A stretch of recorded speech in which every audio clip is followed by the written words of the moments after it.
Hello viewers, দি platform পরিবার পক্ষ থেকে আপনাদের সবাইকে স্বাগতম। আমার নাম ঋত্বিক মোরাল। আমি চট্টগ্রাম প্রকৌশল ও প্রযুক্তি বিশ্ববিদ্যালয়ের তৃতীয় বর্ষের একজন ছাত্র। আমি আজকে আপনাদের ফিজিক্স সেকেন্ড পেপারের স্থিরতরিত চ্যাপ্টারটার উপর ক্লাস নেব। আমি আজকে এই ক্লাসটিতে স্থিরতরিতের তিনটি বেসিক টপিককে কিছু নিয়ে আলোচনা করব। তিনটা বেসিক টপিক হলো, একটা হচ্ছে আধান, একটা আর কিছু আধানের বৈশিষ্ট্য, আর কুলম্বের সূত্র। তো আসুন আমরা ক্লাসটা শুরু করি। প্রথম যেটা আসে সেটা হচ্ছে আমাদের আধান।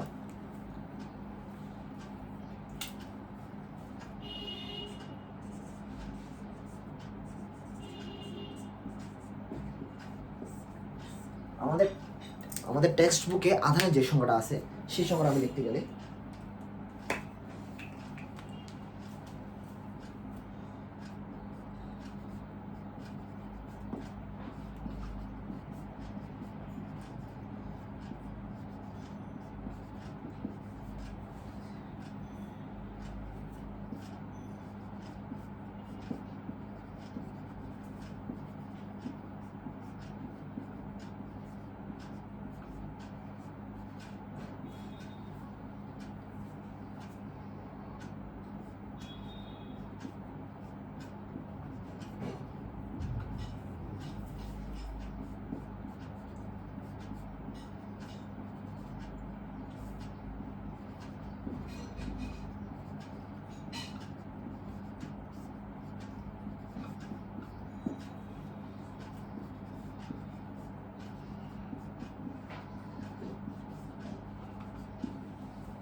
তো আমাদের বইয়ের মধ্যে যে আধানের যে সংখ্যাটা দেওয়া হয় সেটা হচ্ছে যে পদার্থ সৃষ্টিকারী মৌলিক কণাসমূহের মৌলিক ও বৈশিষ্ট্যমূলক যে ধর্মগুলো আছে সেটাকে আধান বলে। আসলে ব্যাপারটা কি? ব্যাপারটা হচ্ছে যে আমাদের যে ইলেকট্রন তত্ত্ব দেওয়া হয়েছিল সেটা হচ্ছে যে প্রত্যেক পদার্থই বিভিন্ন ক্ষুদ্র ক্ষুদ্র পরমাণু, বিভিন্ন ক্ষুদ্র ক্ষুদ্র কণা সমষ্টি। তো এই কণাগুলোকে আমাকে মেনলি বলা হয় কি? পরমাণু। তো পরমাণু, তো আমাদের যে পদার্থগুলো তিনটা ক্ষুদ্র কণার সৃষ্টি হয়, মানে সমন্বয়ের সৃষ্টি হয়। একটা হচ্ছে যে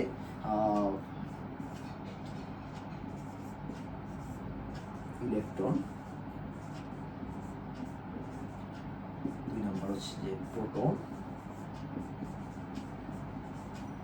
তিন নম্বর হচ্ছে নিউট্রন। তো প্রত্যেক পদার্থের মধ্যে যে নিউক্লিয়াসটা আছে সেই নিউক্লিয়াসের ভিতর থাকে প্রোটন আর নিউট্রন, এবং তার বাইরে যেটা ঘোরাঘুরি করে সে হচ্ছে আমার ইলেকট্রন। আমরা জানি যে প্রোটন অবশ্যই হচ্ছে ধনাত্মক চার্জ যুক্ত, আর ইলেকট্রন হচ্ছে আমার নেগেটিভ চার্জ যুক্ত, আর নিউট্রন হচ্ছে তড়িৎ নিরপেক্ষ। এখন কোনো পদার্থের মধ্যে, যে কোনো পদার্থের মধ্যে প্রোটনের যে পরিমাণটা বা যে সংখ্যাটা থাকে নিউট্রনের সংখ্যা সমান থাকে। যদি কোনো পদার্থের প্রোটনের সংখ্যা আর ইলেকট্রনের সংখ্যা সমান হয় তাহলে আমরা পদার্থটিকে নিস্তড়িৎ বা তড়িৎ নিরপেক্ষ বলতে পারি। কিন্তু কোনো কারণে যদি আমি কোনো পদার্থকে ইলেকট্রনের পরিমাণ কমিয়ে ফেলি অথবা বাড়িয়ে ফেলি তাহলে পদার্থটি তড়িতায়িত হয়। এখন তড়িতায়িত করার জন্য আমাকে কী করতে হবে? পদার্থটাতে অবশ্যই নির্দিষ্ট পরিমাণে শক্তি দিতে হবে, অথবা রাসায়নিক বিক্রিয়া ঘটাতে হবে, অথবা তাপ প্রয়োগ করতে হবে। তো তাপ প্রয়োগ করলে আমি তখন একটা পরমাণু থেকে ইলেকট্রনকে আলাদা করতে পারি। কিন্তু আমি কোনো পদার্থের থেকে প্রোটনে বা নিউট্রনের মান চেঞ্জ করতে পারি না। কারণ ব্যাপারটা হচ্ছে প্রোটন আর নিউট্রন দুটোটাই পদার্থের নিউক্লিয়াসে থাকে, এবং প্রোটন অপেক্ষাকৃত ভারী এবং সেটা নিউক্লিয় বলের মাধ্যমে নিউক্লিয়াসে আবদ্ধ থাকে। তো আমরা জেনারেলি কোনো পদার্থ থেকে প্রোটন বা নিউট্রন আলাদা করতে পারি না, বা যে প্রচুর পরিমাণ শক্তি লাগে যেটা নিউক্লিয় বলকে তোমাকে অপোজ করতে হবে, নাহলে প্রোটনকে ইজিলি যে কোনো পদার্থ থেকে বের করা সম্ভব না। তো আমার হচ্ছে যে যদি কোনো পদার্থের মধ্যে, তাহলে আমি কি বলতে পারি, যদি কোনো পদার্থের মধ্যে ইলেকট্রন আর প্রোটন যদি সমান থাকে তাহলে পদার্থটিকে আমি নিস্তড়িৎ বা তড়িৎ নিরপেক্ষ হিসাবে ডিক্লেয়ার করতে পারি। কিন্তু কোনো পদার্থের মধ্যে যদি ইলেকট্রনের মান প্রোটনের মানের চেয়ে বেশি থাকে তাহলে সেটা আমি ঋণাত্মকভাবে তড়িতাহিত বলতে পারি। আর যদি কোনো পদার্থের মধ্যে প্রোটনের মান ইলেকট্রনের মানের তুলনায় বেশি থাকে তাহলে সেটাকে আমি বলতে পারি ধনাত্মকভাবে তড়িতাহিত। তাহলে আমি এখন যদি সংজ্ঞাটা করি, পদার্থ সৃষ্টিকারী মৌলিক কণা সমূহ। তাহলে মৌলিক কণা সমূহ বলতে এই তিনটা মৌলিক কণাকে বোঝানো হয়েছে। হ্যাঁ, কোনো সময় মৌলিক ও বৈশিষ্ট্যমূলক ধর্মকে। মৌলিক ও বৈশিষ্ট্যমূলক ধর্ম বলতে বোঝায় এটা হচ্ছে পজিটিভ আর এটা নেগেটিভ। এদের বৈশিষ্ট্যমূলক কিছু ধর্ম আছে, এই বৈশিষ্ট্যমূলক ধর্মকেই কি বলা হয়? আধান। তো আমার একটা ইলেকট্রনের আধান বা চার্জের পরিমাণ হচ্ছে যে -1.6 ইন্টু 10⁻90 কুলম।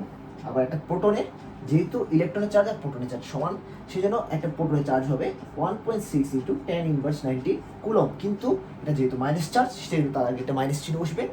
আর প্রোটন যেহেতু আমার ধনাত্মক, সেই জন্য এটার চার্জের আগে প্লাস চিহ্ন বসবে, এটাই। আর নিউট্রন হচ্ছে আমার নিরপেক্ষ, নিউট্রনের কোনো চার্জ নাই। তো এই গেল আমার আধান।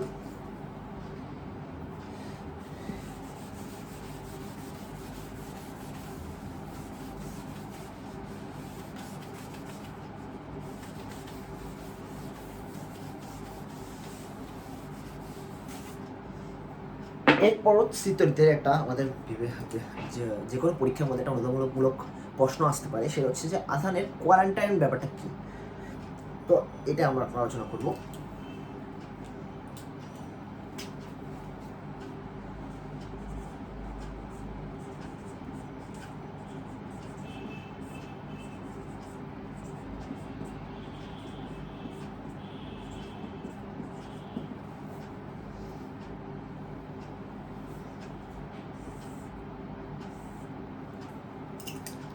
আধানের কোয়ান্টাইন,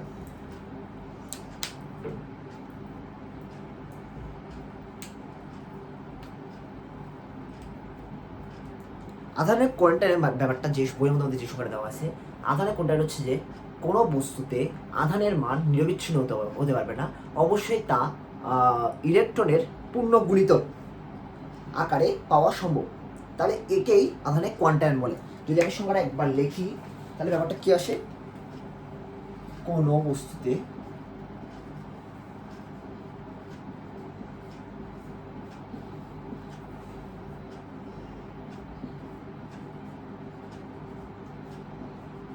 আধানের মান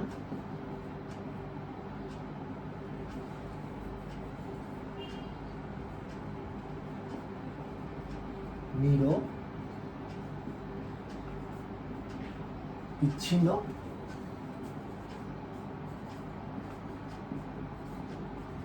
হতে পারে না।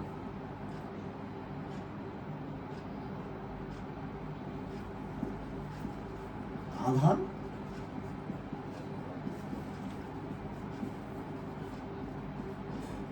বিচ্ছিন্ন মানের, অর্থাৎ ইলেকট্রনের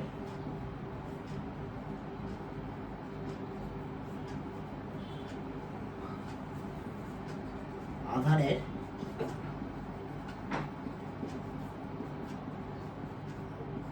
গুণিতক হবে। একে আধানের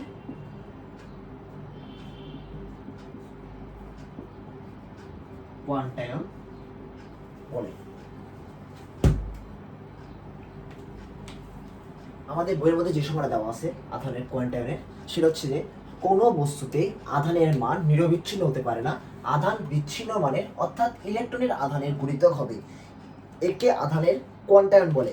এখানে আমাদের মেইন যে লাইনটা হচ্ছে, সেটা হচ্ছে যে ইলেকট্রনের আধানের গুণিতক হবে। তার মানে ব্যাপারটা আমি যদি ইকুয়েশন আগে লিখতে চাই, অবশ্যই হবে যে Q equals to N E, মানে ইলেকট্রনের যেটা আছে সেটার মানে গুণিতক হবে। অবশ্যই এন এর মান এখানে, অবশ্যই এন এর মান পূর্ণ সংখ্যা হতে হবে।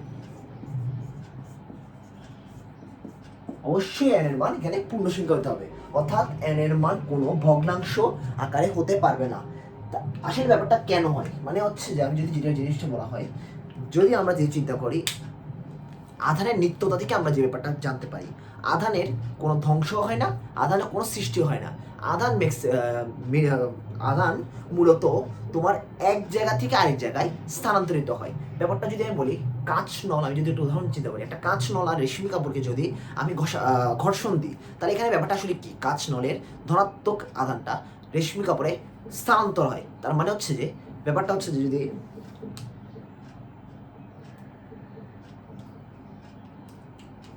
সরি আমি একটু ভুল বলেছি, কাঁচ নলে যে ঋণাত্মক আদানটা আছে সেটা রেশমি কাপড়ে স্থানান্তরিত হয়। তো কাঁচ নলের মধ্যে যে পরিমাণ ঋণাত্মক আদান রেশমি কাপড়ে যায়, কাঁচ নলের মধ্যে সে পরিমাণ ধনাত্মক আদানে উদ্ভব হয়। তো এখানে ব্যাপারটা আমি বুঝতে পারি যে কোনো আধান আসলে ধ্বংস হচ্ছে না বা সৃষ্টি হচ্ছে না, এটা হচ্ছে যে ব্যাপারটা হচ্ছে যে কাঁচ নল থেকে ঋণাত্মক আদানটা জাস্ট রেশমি কাপড়ে গিয়ে স্থানান্তরিত হচ্ছে। তো এখানের মধ্যে ব্যাপারটা যদি আমি তাই চিন্তা করতেছি, যদি কোনো একটা প্রধান বস্তুদের মধ্যে আধানের মান চিন্তা করি, সেই মানটা অবশ্যই ইলেকট্রনের সংখ্যার পূর্ণ সংখ্যা গুণিতক হবে। এখানে এমন না বা কোনো আধান এটা বা কোনো বস্তুতে আধান তোমার ইলেকট্রনের মানটা ভগ্নাংশ আকারে থাকতে পারবে না। ব্যাপারটা হচ্ছে যদি আমাকে যদি বলা হয়, একটা কোশ্চেন লিখি, যদি মানে আধানের ইলেকট্রনের মানটা অবশ্যই হইতে পারবে 6e 7e 10e, কিন্তু এর মান 9.5e সম্ভব না, 10.1e সম্ভব না। তার মানে ব্যাপারটাকে বুঝি যে আধানের কোয়ান্টামের ব্যাপারটা হচ্ছে যে আধানের মানটা অবশ্যই ইলেকট্রনের চার্জে পূর্ণ সংখ্যার গুণিতক হতে হবে, অথবা হচ্ছে ইলেকট্রনের আধানের গুণিতক হতেই হবে, কিন্তু এটা ভগ্নাংশ আকার হতে পারবে না। এই জন্যই আধান হবে বিচ্ছিন্ন মানের, আধানটা হবে বিচ্ছিন্ন মানের, কিন্তু আধানের মান নিরবিচ্ছিন্ন হতে পারে। নিরবিচ্ছিন্ন মানের ব্যাপারটা হচ্ছে যে ভগ্নাংশ আকারে হতে পারবে না। তো আমরা আশা করি আধানের কোয়ান্টামের ব্যাপারটা বুঝছি। এটা মেইন আসলে কারণটা হচ্ছে যে আধান সৃষ্টি হতে পারে না বা ধ্বংস হতে পারে না, আধান হচ্ছে জাস্ট এক জায়গাতে এক জায়গায় স্থানান্তরিত হয়। তাই ব্যাপারটা হচ্ছে যে আধানের যে মানটা হবে সেটা অবশ্যই পূর্ণ সংখ্যা গুণিত হবে, কোনো ভগ্নাংশ আকার হবে না।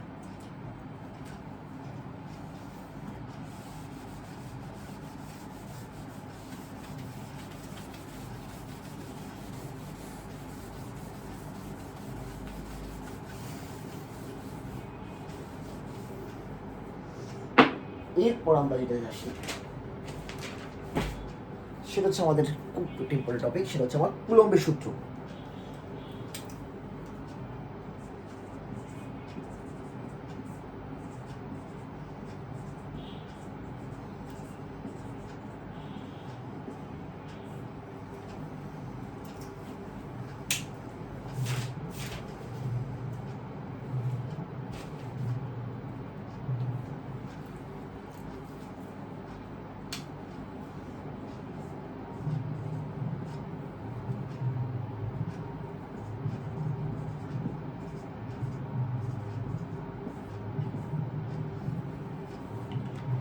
কুলম্বস ল, কুলম্বস লটা হচ্ছে যে যদি আমি কোনো দুইটা আধান পরস্পর একটা নির্দিষ্ট দূরত্ব থাকে, তাহলে তাদের মধ্যে যে আকর্ষণ বলটা থাকবে সেই আকর্ষণ বলের মানটা কি কি জিনিসের উপর নির্ভর করবে সেটার উপর একটা দেওয়া সূত্র।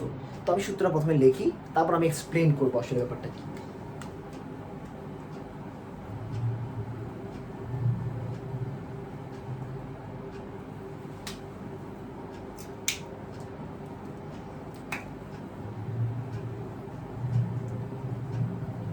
আমরা জানি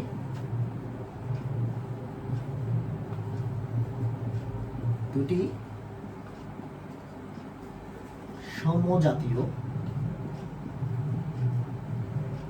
আধান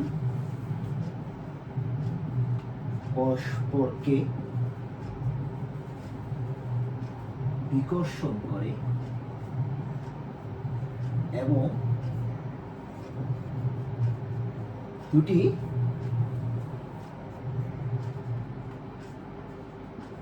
বিপরীত ধর্মী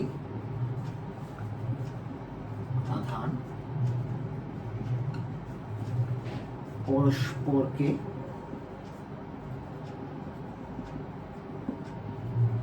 আকর্ষণ করে। এই আকর্ষণ বা বিকর্ষণ বল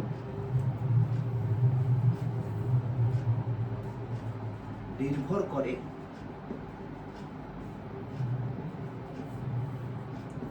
এক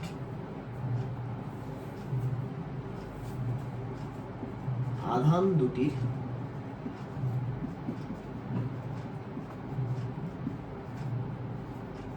পরিমাণের উপর। দুই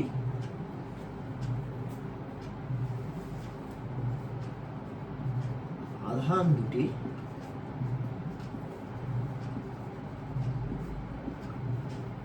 মধ্যবর্তী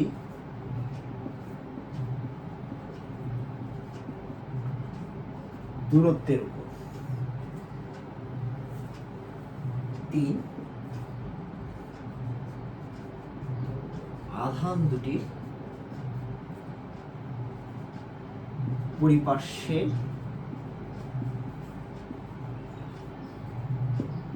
মাধ্যমের উপর।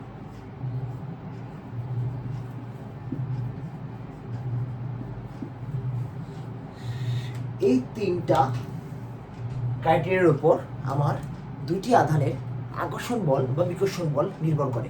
তাহলে ব্যাপারটা আসলে কি, আমি যদি আরেকবার সূত্রটা পড়ি তাহলে যে দুইটি সমজাতীয় আধান, সমজাতীয় আধান বলতে বোঝায় প্রোটন মানে পজিটিভ পজিটিভ নেগেটিভ নেগেটিভ, দুইটা পজিটিভ পজিটিভকে বিকর্ষণ করে, নেগেটিভ নেগেটিভকে বিকর্ষণ করে।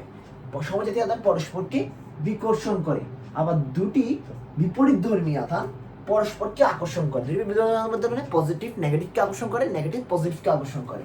এই আকর্ষণ বা বিকর্ষণ বল নির্ভর করবে অবশ্যই আধান দুটির পরিমাণের উপর, মানে কি পরিমাণের আধানটা আছে, আধান দুটির পরিমাণের উপর, এবং আধান দুটির অবশ্যই মধ্যবর্তী দূরত্বের উপর, মানে কি ডিস্টেন্সে তারা অবস্থান করতেছে এবং তারা কোন মাধ্যমে আছে, তার পরিবেশের মাধ্যমটা, তার মাধ্যমটা কি শূন্যস্থান, তার মাধ্যমটা কি বায়ু, নাকি তার মাধ্যমটা পানি, এই মাধ্যমের উপর নির্ভর করে।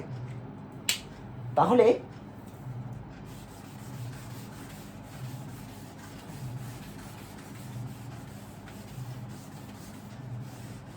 যদি আমি চিত্র দিয়ে বুঝাই, যদি এখানে আমার এ বিন্দুতে একটা বিন্দু আধান আছে আর বি বিন্দুতে আরেকটা বিন্দু আধান রয়েছে, এ বিন্দুতে বিন্দু আধানটার নাম যদি আমি দিই Q1 আর বি বিন্দুতে বিন্দু আধানটার মান যদি দিই Q2 এবং তারা মধ্যবর্তী ডি দূরত্বে রয়েছে, তাহলে তাদের মধ্যে যে আকর্ষণ বল, যে এফ আকর্ষণ বলটা আছে সেটা নির্ভর করবে, মানে সমানুপাতিক হবে তার Q1 ইন্টু Q2 আধান দুটির পরিমাণের গুণফল এবং মধ্যবর্তী দূরত্বের বর্গের উপর। এটাই আমার কুলম্বের সূত্র মেনে দেওয়া হয়েছে। কুলম্বের সূত্র বলছে আকর্ষণ বলটা অবশ্যই আধান দ্বয়ের পরিমাণের গুণফলের সমানুপাতিক এবং তাদের যে দূরত্ব আছে তাদের দূরত্বের বর্গের ব্যস্তানুপাতিক। তো আমি এখানের মধ্যে একটা ইম্পর্টেন্ট পয়েন্ট হচ্ছে আধান দুইটা অবশ্যই বিন্দু আধান হতে হবে। এখন যদি আধানটা যদি বিন্দু আধান না হয়, বিন্দু আধান আসলে ব্যাপারটা কি আমি যদি প্রথম বলি, বিন্দু আধান হচ্ছে কিন্তু অনেক ক্ষুদ্র একটা বিন্দু, যে আধানটা সেটা হচ্ছে যদি এটা বিন্দু আধান না হয়, তাহলে আধানটা যদি একটা নির্দিষ্ট এরিয়া জুড়ে থাকে তাহলে অবশ্যই তার মধ্যে অনেকগুলো আধান থাকবে এবং তাদের নিজেদের মধ্যে একটা আকর্ষণ বল বা বিকর্ষণ বল কাজ করবে, যেটা তোমার এই দুই আধানের মধ্যে যে আকর্ষণ বল আসবে সেটার উপর প্রভাব ফেলবে। সেই জন্যই আমাকে এখানের মধ্যে যে দুইটা আধান কল্পনা করা হয়েছে সেটা অবশ্যই আমার বিন্দু আধান হইতে হবে। তো কুলম্বের সূত্র লেখাকালীন বিন্দু আধান কথাটা আসে, তো বিন্দু আধানটা অবশ্যই লিখতে হবে, যদি না লেখা হয় তাহলে এটা ভুল ধরা হবে। তাহলে ব্যাপারটা আবার আসি, এফ সমানুপাতিক হচ্ছে আমার Q1 Q2 by D square. তো আমি যখন সমানুপাতিক এই চিহ্নটা উঠাইতে পারি তখন আমি আসলে লিখতে পারি F equals to C into Q1 Q2 by D square. আমার এখানে সিটা হচ্ছে কুলম্ব ধ্রুবক। তো এই সিকে আমাদের ফিজিক্সের মধ্যে সবকিছু যেহেতু মান লজিক্যালি ম্যাথমেটিক্যালি পাওয়া যায়, তো সি এর একটা মান আছে, সিটা আসলে মেইনলি হচ্ছে যে 1/4 পাই এপসিলন নট। তো এপসিলন নট ব্যাপারটা কি, এপসিলন নট ব্যাপারটা হচ্ছে যে কোন একটা মাধ্যমে কি পরিমাণ বলরেখা প্রবেশ করতে পারে, বা এটাকে বলা হয় এপসিলন নট ইকুয়াল টু হচ্ছে যে মাধ্যমের ভেদন যোগ্যতা। তো তো এখন কথা হচ্ছে যে এই এপসিলন মানটার এই মানটা হচ্ছে যে আমার 9 × 10⁹। সি এর মানটা হচ্ছে যে 9 × 10⁹,